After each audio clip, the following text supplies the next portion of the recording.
Welcome back. We want to take now a closer look at something we alerted you to on Tuesday. Old Glory Honor Flight announcing its slate of 2025 missions that will fly in and out of Appleton International Airport this year. Over 70 honor flights have taken place since this organization began honoring our veterans, flying them to Washington, D.C. to see the memorials constructed in their honor. And we welcome in Diane McDonald, of course, the executive director of Old Glory Honor Flight. I've visited many times with you on this program before, and many times you've made this trip all the way back to 2009, the first Old Glory Honor Flights out of ATW. You're going to have 4 more out of the airport coming up in 2025, as you announced yesterday. I'm curious how that process has evolved. It seems like such a smooth running machine right now. Can you remember when it wasn't? Yes, I can. All that chaos behind the scenes, but we have an amazing team that helps put these flights together. As I said yesterday, it takes an army to get a plane load of veterans out to DC safely and for them to have this experience. So we've been really blessed.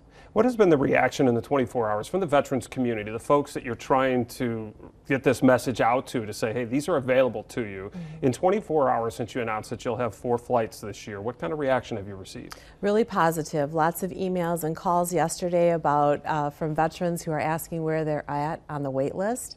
We do have a wait list this year, but we're always taking applications in.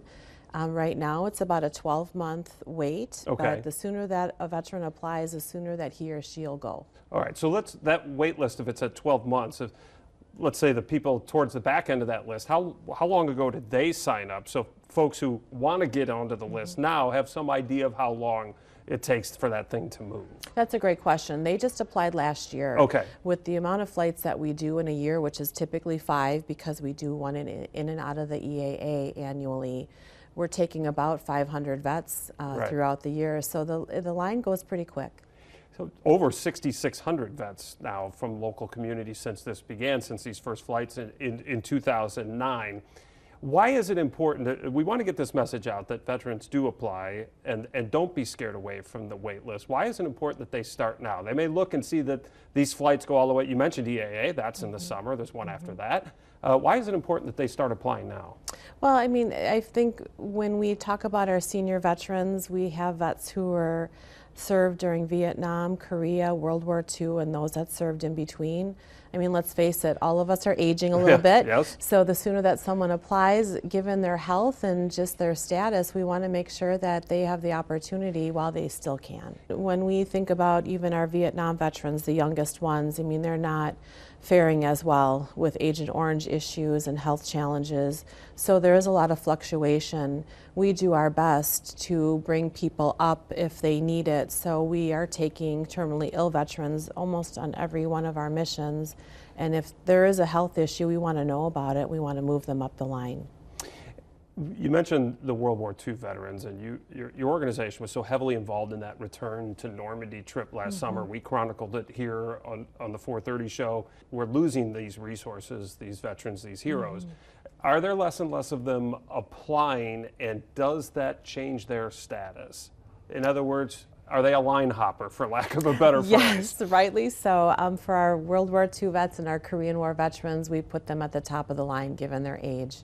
And to your point, if we have 2 or 3 on every mission, that's a great mission.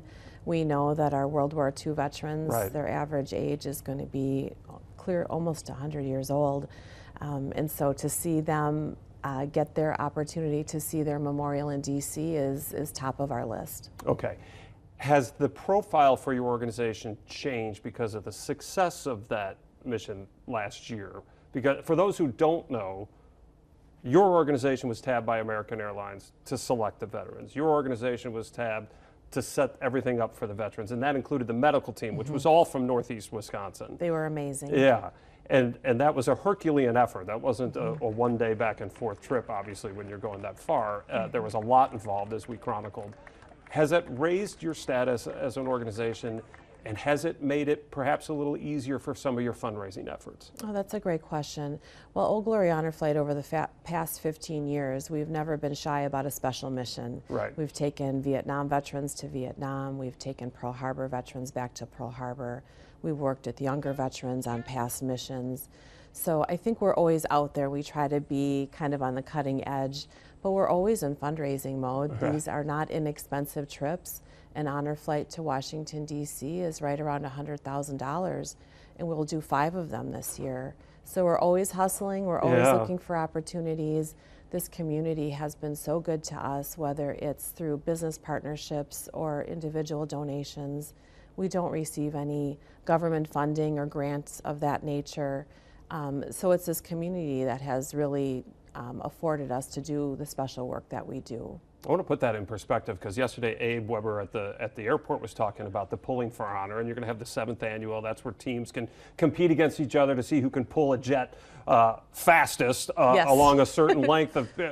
We've all seen it. It's crazy. But he mentioned last year was the most successful year they've had, and that was $150,000. But you just mentioned that's going to cover 1+ flight, so it really puts into perspective how important this fundraising is.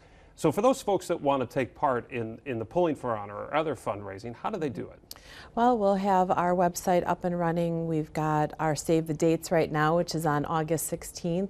We will need sponsors, we need volunteers, and certainly the pulling teams, they're ready to go. The pulling teams, they raise a minimum of $1,500 for the for the privilege of pulling this FedEx Can teams airplane. still sign up, or are Oh, you all set? absolutely. Okay. We are just getting started.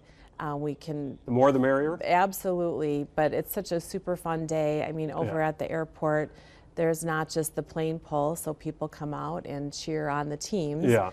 But we also have food trucks. We've got a kids plane pull. We have face painting. It's a free event, so that part is we want as many people Yeah. out there as possible. All right, and that's coming up again this August, and the flights begin in April. Mm-hmm. Diane, great to visit with you. Congratulations on starting another year. Thank you so much. 3